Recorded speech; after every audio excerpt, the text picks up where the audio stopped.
Que se passe-t-il lorsque deux légendes des arts martiaux, Bruce Lee et Bolo Yeung, s'affrontent dans un combat réel que la plupart des gens ignorent? Dans Enter the Dragon, leur présence à l'écran a électrisé les audiences. Mais saviez-vous qu'un véritable combat entre ces deux icônes a eu lieu en coulisses, loin des projecteurs d'Hollywood? Aujourd'hui, nous dévoilons l'histoire du combat réel entre Bruce Lee et Bolo Yeung que vous avez manqué, un affrontement qui a laissé les témoins bouche bée. Que s'est-il passé et qui en est sorti vainqueur? Plongeons dans cette histoire fascinante. Si ce duel légendaire entre deux titans des arts martiaux t'intrigue, abonne-toi à la chaîne et active la cloche pour ne rater aucune de nos explorations des moments épiques de l'histoire du cinéma et des arts martiaux. Le contexte, un combat qui n'a presque pas vu le jour. L'histoire du véritable combat entre Bruce Lee et Bolo Yeung ne commence pas dans un ring ou sur un plateau de tournage, mais dans le processus créatif derrière l'un des films d'arts martiaux les plus emblématiques de tous les temps, Enter the Dragon. Sorti en 1973, ce film était l'œuvre majeure de Bruce Lee, un projet qui a consolidé son statut d'icône mondiale des arts martiaux. Mais en coulisses, une scène de combat n'a jamais atteint l'écran. Bruce avait minutieusement chorégraphié un affrontement épique entre son personnage et celui de Bolo Yeung. Ce combat devait être un moment clé du film, un choc de philosophie autant que de capacité physique. Avec son Jeet Kune Do, Bruce représentait la vitesse, la précision et l'adaptabilité. Avec son physique imposant et sa puissance brute, Bolo incarnait la force et l'intimidation. C'était un affrontement qui promettait d'être inoubliable. Cependant, au cours de la production, des décisions prises par Warner Brothers ont conduit à des changements significatifs dans le scénario du film. Le rôle de Bolo Yeung a été considérablement réduit, et la scène de combat prévue entre lui et Bruce a été entièrement coupée. Cette décision visait à rationaliser le récit de Enter the Dragon pour se concentrer davantage sur le personnage de Bruce Lee et son affrontement final avec le principal antagoniste, Han, joué par Shishkian. Han, le seigneur du crime énigmatique et impitoyable, était central à l'intrigue du film, représentant le défi ultime pour le protagoniste de Bruce Lee, un symbole de corruption et de mal à vaincre. Le combat final entre Bruce et Han était conçu pour être le summum émotionnel et physique du film, un moment qui laisserait les spectateurs en haleine. Warner Brothers estimait qu'ajouter une autre scène de combat majeur, comme celle entre Bruce et Bolo, risquait de diluer l'impact de cet affrontement final. Mais avant de plonger plus loin dans ce combat, revenons d'abord sur les origines de Bruce Lee et Bolo Yeung, le dragon et la bête. Les origines de deux légendes des arts martiaux. Bien avant que leurs chemins ne se croisent sur le tournage de Enter the Dragon, Bruce Lee et Bolo Yeung ont forgé leur légende à travers des parcours remarquablement différents. Leurs origines contrastées les ont façonnés en icônes des arts martiaux que nous connaissons aujourd'hui. L'histoire de Bruce Lee commence à San Francisco en 1940, bien qu'il ait grandi à Hong Kong. Né dans une famille liée au monde du spectacle, son père était un artiste d'opéra cantonais. Bruce a été exposé aux arts de la scène dès son plus jeune âge. Son entraînement en arts martiaux a débuté à 13 ans sous la tutelle du légendaire maître de Wing Chun, Ip Man. Ce n'était pas juste un passe-temps, c'était une nécessité. Les gangs de rue de Hong Kong rendaient l'autodéfense essentielle, et le jeune Bruce se retrouvait dans de nombreuses bagarres de rue qui ont testé ses compétences dans des situations de combat réels. Ce qui distinguait Bruce était son refus de se limiter aux frontières traditionnelles. Alors que la plupart des artistes martiaux de son époque se consacraient à un seul style, Bruce remettait en question ses limites. Il a étudié la boxe, l'escrime et diverses autres formes de combat, extrayant ce qu'il trouvait efficace et rejetant ce qu'il considérait comme inutile. Cette approche révolutionnaire a finalement conduit à la création du Jeet Kune Do, une philosophie mettant l'accent sur l'adaptabilité plutôt que sur des formes rigides. À 18 ans, Bruce est retourné en Amérique avec seulement $100 en poche. Tout en fréquentant l'université de Washington, il se soutenait en enseignant les arts martiaux, introduisant des concepts qui défiaient les traditions orientales établies auprès d'étudiants occidentaux. Son approche était controversée parmi les artistes martiaux traditionnels, qui voyaient son enseignement à des noms chinois et son hybridation des techniques comme un manque de respect envers les traditions anciennes. Le parcours de Bolo Yeung, quant à lui, commence à Guangzhou, en Chine, où il est né en 1946. Sa route vers la célébrité dans les arts martiaux était radicalement différente de celle de Bruce. Alors que Bruce remettait en question les traditions, Bolo s'y immergeait, commençant son entraînement dans les arts martiaux chinois classiques dès son enfance avec une discipline immense. Cependant, son développement physique a pris une tournure inattendue lorsqu'il a découvert le culturisme, une pratique occidentale relativement rare en Chine à l'époque. En combinant un entraînement intensif de musculation avec son bagage en arts martiaux, il a développé un physique extraordinairement musclé qui est devenu sa marque de fabrique. À 20 ans, il avait remporté le titre de champion de culturisme de Hong Kong, qu'il a conservé pendant une décennie impressionnante. Alors que Bruce révolutionnait les arts martiaux en Amérique et créait son système de combat, Bolo exploitait sa combinaison unique de compétences traditionnelles en arts martiaux et de physicalité imposante pour percer dans le cinéma hongkongais. Son apparence distinctive des muscles massifs couplés à une agilité surprenante en faisait le choix parfait pour incarner des méchants intimidants. Le retour de Bruce à Hong Kong est survenu après avoir rencontré des obstacles à Hollywood. Malgré avoir créé le concept de la série télévisée Kung Fu, il a été écarté du rôle principal au profit de David Carradine. De retour à Hong Kong, il est rapidement devenu une superstar grâce à des films comme The Big Boss et Fist of Fury, mettant en avant ses capacités de combat et son charisme à l'écran. Lorsque Warner Brothers a décidé de produire Enter the Dragon, la première coproduction majeure entre Hollywood et Hong Kong, ces deux hommes s'étaient établis comme des forces dans le cinéma d'arts martiaux à travers des chemins totalement différents. Bruce était devenu un innovateur animé par une philosophie défiant les conventions des arts martiaux, tandis que Bolo avait perfectionné son rôle de symbole de la puissance traditionnelle et de la force intimidante. Les combattants, vitesse contre force. Pour apprécier pleinement la dynamique du véritable combat entre Bruce Lee et Bolo Yeung, nous devons examiner les attributs et styles de combat uniques de ces deux légendes des arts martiaux. Leurs différences physiques et techniques n'étaient pas seulement une question d'apparence, elles représentaient deux philosophies de combat distinctes, chacune avec ses forces et ses défis. Mesurant 1,73 m et pesant environ 64 kg, Bruce Lee incarnait la vitesse, la précision et l'efficacité. Son physique mince et musclé était le résultat d'années d'entraînement rigoureux et d'un mode de vie discipliné. Le corps de Bruce n'était pas conçu pour l'apparence, mais pour la fonctionnalité. Chaque muscle, chaque mouvement était optimisé pour le combat. Sa philosophie du Jeet Kune Do mettait l'accent sur l'adaptabilité, utilisant les techniques les plus directes et efficaces pour vaincre un adversaire. La vitesse de Bruce était légendaire. Il pouvait donner un coup de poing ou un coup de pied en un clin d'œil, souvent avant que son adversaire ne puisse réagir. Ses frappes étaient rapides et précises, visant des points vulnérables avec une précision chirurgicale. Cependant, les attributs physiques de Bruce n'étaient qu'une partie de ce qui le rendait redoutable. Son acuité mentale était tout aussi impressionnante. Bruce était un stratège hors pair, capable de lire les mouvements de son adversaire et d'anticiper leur prochaine action. Il croyait en l'importance d'être, comme l'eau, fluide, adaptable et capable de contourner les obstacles. Cette mentalité lui permettait d'ajuster ses tactiques en plein combat, exploitant les faiblesses et saisissant les opportunités. D'un autre côté, Bolo Yeung était une puissance de force brute et d'endurance. Mesurant 1,68 m et pesant environ 70 kg, le physique de Bolo contrastait fortement avec celui de Bruce. Son corps musclé était le fruit d'années de culturisme et d'entraînement de force, lui conférant un niveau de puissance physique que peu pouvaient égaler. La force de Bolo ne résidait pas seulement dans ses bras ou ses jambes, mais dans tout son corps. Il pouvait délivrer des coups dévastateurs avec ses poings, coups des genoux, et sa capacité à encaisser les coups était tout aussi impressionnante. Le style de combat de Bolo était ancré dans sa physicalité. Il comptait sur sa force pour dominer ses adversaires, utilisant sa taille et sa puissance pour imposer sa volonté dans le combat. Son approche était directe mais efficace. Réduire la distance, porter des frappes lourdes et épuiser son adversaire par la force brute. Le contraste entre Bruce et Bolo n'était pas seulement physique, mais philosophique. Le Jeet Kune Do de Bruce était axé sur l'efficacité et l'adaptabilité, tandis que l'approche de Bolo reposait sur la puissance brute et la domination. Ces différences ont posé les bases d'un affrontement fascinant, testant leur capacité physique et leur force mentale. La vitesse et la précision de Bruce lui donnaient un avantage tactique en termes de mouvement et de frappe. Il pouvait entrer et sortir de la portée, porter des coups rapides avant de se retirer en sécurité. Sa capacité à contrôler le rythme du combat lui permettait de dicter les termes de l'engagement, forçant son adversaire à réagir plutôt qu'à agir. Cette stratégie était essentielle pour Bruce, qui croyait en l'importance de rester un pas en avant, physiquement et mentalement. Bolo, quant à lui, comptait sur sa force pour imposer sa volonté dans le combat. Il cherchait à réduire la distance et à utiliser sa puissance pour submerger son adversaire. Bien que cette approche puisse être très efficace dans des affrontements courts et explosifs, elle posait des défis dans un combat prolongé.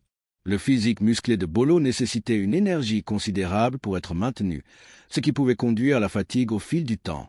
Cette différence serait un facteur clé dans leur match d'entraînement pour Enter the Dragon, où l'endurance a joué un rôle déterminant dans l'issue du combat. Les rôles qu'ils ont joués dans Enter the Dragon. Le match d'entraînement entre Bruce Lee et Bolo Yeung a peut-être eu lieu hors écran, mais leur rôle à l'écran dans Enter the Dragon était essentiel au succès du film. Les deux hommes ont apporté quelque chose d'unique, contribuant à l'héritage durable du film en tant que chef-d'œuvre des arts martiaux. Leurs personnages, bien que différents, étaient essentiels à l'histoire, chacun jouant un rôle crucial dans la construction du récit et dans l'élévation du film au statut d'icône. Bruce Lee, bien sûr, était le cœur et l'âme de Enter the Dragon. En tant que protagoniste, Lee incarnait les idéaux de discipline, d'honneur et de justice. Son personnage était un artiste martial talentueux recruté par une agence de renseignement secrète pour infiltrer un tournoi d'arts martiaux organisé par le seigneur du crime énigmatique, Han. Le tournoi servait de couverture aux activités illégales de Han, et il incombait à Lee de découvrir la vérité et de le traduire en justice. Le rôle de Bruce dans le film allait au-delà de celui d'un simple héros. Il symbolisait la philosophie des arts martiaux. Le parcours de son personnage reflétait les croyances de Bruce, son engagement envers l'amélioration de soi, le respect de ses adversaires et un sens inébranlable de la justice. Chaque scène de combat, chaque ligne de dialogue et chaque moment d'introspection était imprégné de la philosophie de Bruce, faisant de son personnage une véritable extension de lui-même. L'un des aspects les plus emblématiques du rôle de Bruce était ses scènes de combat, chacune minutieusement chorégraphiée pour mettre en avant sa prouesse physique et son approche innovante des arts martiaux. Le combat dans la salle des miroirs, en particulier, reste l'une des séquences les plus célèbres de l'histoire du cinéma. C'était un mélange parfait d'action, de symbolisme et de brillance technique, témoignant du génie de Bruce en tant qu'artiste martial et cinéaste. D'un autre côté, Bolo Yeung jouait un rôle très différent, mais tout aussi important, dans le film. En tant que Bolo, l'homme de main féroce et intimidant de Han, il incarnait la puissance brute et la menace. Son personnage contrastait fortement avec celui de Bruce, brutal, impitoyable et implacable. La présence de Bolo ajoutait une couche de tension et de danger au film, faisant de lui un antagoniste mémorable malgré un temps d'écran limité. Le rôle de Bolo était peut-être plus réduit que prévu initialement, mais il a su tirer parti de chaque instant. Sa physicalité et son intensité ont laissé une impression durable, et ses scènes de combat étaient un point fort du film. L'aura menaçante de son personnage contribuait au sentiment d'enjeu et d'urgence du film. Le portrait de Bolo d'un adversaire redoutable a contribué à élever le personnage de Bruce, rendant son triomphe final d'autant plus satisfaisant. Fait intéressant, la scène de combat coupé entre Bruce et Bolo aurait ajouté une autre dimension à cette dynamique. Cela aurait été un affrontement de philosophie, une manifestation physique du conflit central du film. Bien que cette scène n'ait jamais atteint le montage final, le match d'entraînement hors écran était une contrepartie réelle à cette rivalité à l'écran. Bruce et Bolo ont apporté leur personnalité réelle à leur rôle, ajoutant profondeur et authenticité à leur personnage. Le charisme et l'intensité de Bruce en faisaient un héros captivant, tandis que la présence imposante de Bolo en faisait un méchant redoutable. Ensemble, ils ont contribué à créer un film qui était à la fois divertissant et provocateur, célébrant les arts martiaux et les valeurs qu'ils représentent. La tension monte, une compétition tacite sur le plateau. Le plateau de Enter the Dragon n'était pas juste une production cinématographique, c'était un rassemblement sans précédent de talents en arts martiaux. Alors que Bruce Lee et Bolo Yeung attiraient l'attention avec leur.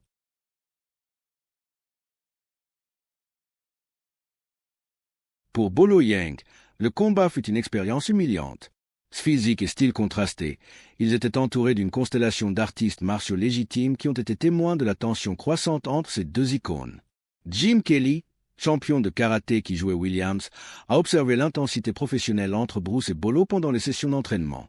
En tant que détenteur du titre de champion international de karaté des poids moyens avant d'entrer dans le cinéma, Kelly comprenait l'énergie compétitive tacite entre des artistes martiaux de haut niveau. L'ère d'entraînement est devenue une arène informelle où les compétences étaient démontrées entre les prises, chaque homme repoussant subtilement les limites de ce qu'il pouvait montrer. Cette démonstration compétitive n'a pas échappé à Bob Wall, qui jouait le méchant Ohara et était un véritable ceinture noire de karaté. Wall a passé beaucoup de temps à travailler avec les deux hommes sur la chorégraphie des combats et a reconnu les différences fondamentales dans leurs approches.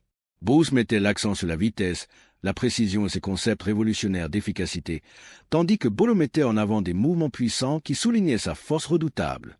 Deux philosophies martiales distinctes incarnées sous forme humaine. Le contraste est devenu encore plus évident pendant les pauses de tournage, lorsque les artistes martiaux se réunissaient pour échanger des techniques. Sammo Hung et Jackie Chan, qui travaillaient comme cascadeurs avant de devenir des stars, observaient attentivement tandis que Bruce démontrait ses coups de pied fulgurants et son célèbre coup de poing d'un pouce. Ce qui impressionnait ces futures légendes n'était pas seulement la vitesse de Bruce, mais la précision scientifique derrière chaque mouvement. Pendant ce temps, Bolo exhibait des exploits de force, laissant même ses artistes martiaux chevronnés émerveillés. Toute personne observant pouvait voir la différence fondamentale. La vitesse explosive de Bruce contre la puissance brute de Bolo, chacun plaidant silencieusement pour sa supériorité. À mesure que le tournage progressait, cette rivalité professionnelle s'intensifiait. Lorsque la décision de Warner Brothers de réduire le rôle de Bolo est devenue évidente au cours de la dernière semaine de production, l'atmosphère sur le plateau a sensiblement changé. Les autres artistes martiaux pouvaient sentir que quelque chose d'imprévu se préparait sous la surface. La réduction du temps d'écran n'était pas seulement une déception, elle avait involontairement créé les conditions pour une véritable confrontation qui testerait quelle philosophie martiale régnait vraiment en maître. Le combat, un test d'endurance. Lorsque la scène de combat a été coupée du film, Bolo a fait quelque chose d'audacieux. Il a défié Bruce Lee dans un véritable match d'entraînement. Bruce, qui ne reculait jamais devant un défi, a accepté sans hésiter. Ce ne serait pas un combat de film chorégraphié avec des mouvements répétés et des poses dramatiques. Ce serait brut, sans filtre et réel. Les deux hommes sont entrés dans l'arène, non pas en tant qu'acteurs, mais en tant qu'artistes martiaux prêts à tester leurs compétences l'un contre l'autre. Bruce Lee, toujours stratège, a commencé le combat en utilisant sa vitesse pour contrôler le rythme. Il se déplaçait avec la fluidité de l'eau, entrant et sortant de la portée, portant des coups rapides avant que Bolo ne puisse réagir. Les mouvements de Bruce étaient imprévisibles, une marque de fabrique de sa philosophie du Jeet Kune Do. Il ne s'appuyait pas sur des schémas fixes ou des techniques prédéfinies, mais s'adaptait aux mouvements de Bolo, exploitant les ouvertures et créant des opportunités. Ses frappes étaient précises et calculées, visant des points vulnérables avec une précision chirurgicale. L'objectif de Bruce était clair, épuiser Bolo par la vitesse, la précision et une pression incessante. Bolo Yeung, quant à lui, comptait sur sa puissance brute pour imposer sa volonté dans le combat. Son approche était directe mais efficace, réduire la distance et utiliser sa force pour submerger Bruce. Les frappes de Bolo étaient lourdes et puissantes, chacune ayant le potentiel de mettre fin au combat. Il cherchait à apporter un coup décisif qui renverserait le momentum en sa faveur. Cependant, l'agilité et la vitesse de Bruce rendaient cette tâche difficile. Chaque fois que Bolo tentait de réduire la distance, Bruce esquivait, contre-attaquait et se retirait, laissant Bolo frustré et déséquilibré. À mesure que le combat progressait, la différence dans leur conditionnement est devenue évidente. Le physique mince de Bruce lui permettait de maintenir sa vitesse et sa précision, tandis que le corps musclé de Bolo commençait à montrer des signes de fatigue. Porteur une telle masse musculaire nécessitait une énergie considérable et les mouvements de Bolo ralentissaient. Ses frappes, autrefois puissantes et explosives, devenaient lentes et prévisibles. Bruce, en revanche, semblait tout juste s'échauffer. Ses mouvements restaient vifs, ses frappes précises et ses niveaux d'énergie élevés. Vers la marque des 10 minutes, Bolo était visiblement fatigué.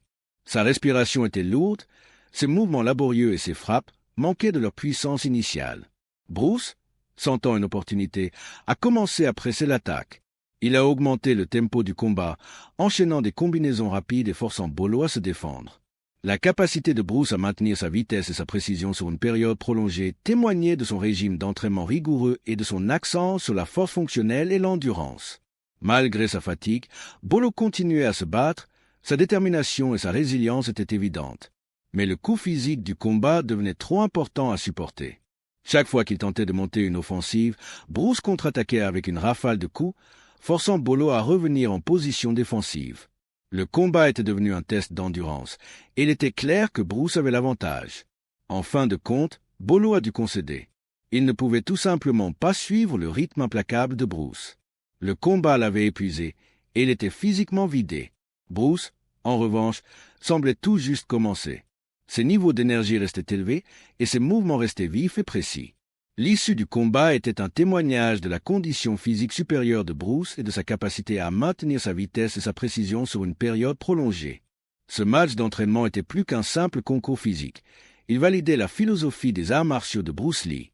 Son accent sur la force fonctionnelle, la vitesse et l'efficacité s'est avéré être le facteur décisif dans le combat. Bien que la puissance brute de Bolo était impressionnante, elle n'a pas suffi face au rythme incessant et à la précision de Bruce. Le combat a souligné l'importance de l'endurance dans les arts martiaux, une leçon qui résonne encore aujourd'hui auprès des combattants. L'après-combat, ce que ce duel a révélé. Le match d'entraînement entre Bruce Lee et Bolo Yeung fut un moment révélateur qui a mis en lumière les forces et les limites des deux combattants. Bien que l'issue du combat ait été décisive, il a offert des enseignements précieux sur les principes des arts martiaux, l'importance du conditionnement, de la stratégie et de l'adaptabilité. Point à puissance brute et son physique musclé avaient toujours été ses plus grands atouts, mais le match a exposé une faiblesse critique, l'endurance. Porteur une telle masse musculaire nécessitait une énorme quantité d'énergie, et à mesure que le combat progressait, les mouvements de Bolo ralentissaient. Ses frappes perdaient de leur puissance et sa capacité à se défendre diminuait. Cela ne reflétait pas un manque de compétence ou de détermination, mais plutôt une limitation imposée par sa physicalité. La force de Bolo était indéniable, mais elle avait un coût. Son physique musclé, bien qu'impressionnant, n'était pas conçu pour un combat prolongé. Le combat a révélé que la puissance brute seule ne suffisait pas pour remporter la victoire dans une bataille d'endurance. Cependant, il est important de noter que la performance de Bolo était tout de même remarquable. Tenir 10 minutes dans un match d'entraînement intense contre Bruce Lee n'était pas une mince affaire. La résilience et la détermination de Bolo étaient évidentes tout au long du combat, et sa capacité à persévérer malgré la fatigue en disait long sur son caractère. Bien qu'il ait perdu le match, il a gagné quelque chose d'aussi précieux, une meilleure compréhension de ses limites et des domaines où il pouvait s'améliorer. Pour Bolo, le combat fut une expérience d'apprentissage qui a influencé son approche des arts martiaux à l'avenir. Pour Bruce Lee, le combat a validé sa philosophie des arts martiaux. Son accent sur la force fonctionnelle, la vitesse et l'efficacité s'est avéré être les facteurs décisifs du match. Mais au-delà des aspects physiques, le combat a mis en lumière l'acuité mentale et la brillance stratégique de Bruce. Sa capacité à lire les mouvements de Bolo, à anticiper ses frappes et à adapter ses tactiques en plein combat témoignait de sa maîtrise du Jeet Kune Do. Alors, que penses-tu? La vitesse et la technique de Bruce étaient-elles toujours destinées à l'emporter? Partage tes pensées dans les commentaires ci-dessous et n'oublie pas de liker et de t'abonner pour d'autres plongées approfondies dans l'histoire des arts martiaux. Analyse. Qui aurait gagné dans un combat réel? Bien que le match d'entraînement décrit ait montré Bruce Lee dominant grâce à sa vitesse, son endurance et son adaptabilité, il est intéressant de spéculer sur ce qui aurait pu se passer dans un combat réel sans règles ni contraintes d'entraînement. Voici une analyse basée sur leur style, leurs forces et leurs faiblesses. Bruce Lee. Force, vitesse inégalée, précision chirurgicale, adaptabilité tactique, endurance exceptionnelle et une mentalité stratégique qui lui permettait d'anticiper et de contrer les mouvements de son adversaire. Son Jeet Kune Do était conçu pour exploiter les faiblesses de l'adversaire en utilisant des frappes rapides et directes pour neutraliser rapidement. Faiblesse. Bien que très musclé pour sa taille, Bruce manquait de la puissance brute de Bolo. Si Bolo parvenait à réduire la distance et à engager un combat rapproché, Bruce aurait pu être vulnérable à des coups lourds. Avantage. Dans un combat prolongé, l'endurance et la capacité de Bruce à contrôler le rythme lui donnaient un avantage clair, comme démontré dans le match d'entraînement. Bolo Yeung. Force, puissance brute exceptionnelle, capacité à encaisser les coups et une présence intimidante qui pouvait déstabiliser un adversaire. Ces frappes lourdes avaient le potentiel de mettre fin à un combat rapidement si elles touchaient leur cible. Faiblesse. La masse musculaire de Bolo, bien qu'impressionnante, le rendait sujet à la fatigue dans des combats prolongés. Sa dépendance à la force brute le rendait moins adaptable face à un adversaire aussi rapide et stratégique que Bruce. Avantage, dans un combat court et explosif, si Bolo pouvait réduire la distance et porter un coup dévastateur, il aurait eu une chance de l'emporter. Verdict. Dans un combat réel, la vitesse, l'endurance et l'adaptabilité de Bruce Lee lui donneraient probablement l'avantage, surtout dans un affrontement prolongé. Sa capacité à rester hors de portée tout en portant des coups précis épuiserait Bolo, comme cela s'est produit dans leur match d'entraînement. Cependant, si Bolo parvenait à coincer Bruce dans un espace restreint et à porter une frappe puissante, l'issue aurait pu être différente. En fin de compte, l'approche de Bruce, axée sur l'efficacité et la stratégie, semble mieux adaptée à un combat réel contre un adversaire comme Bolo. Alors, qui penses-tu aurait gagné dans un combat réel entre Bruce Lee et Bolo Yeung? Partage ton avis dans les commentaires et dis-nous si tu penses que la vitesse de Bruce ou la puissance de Bolo aurait prévalu.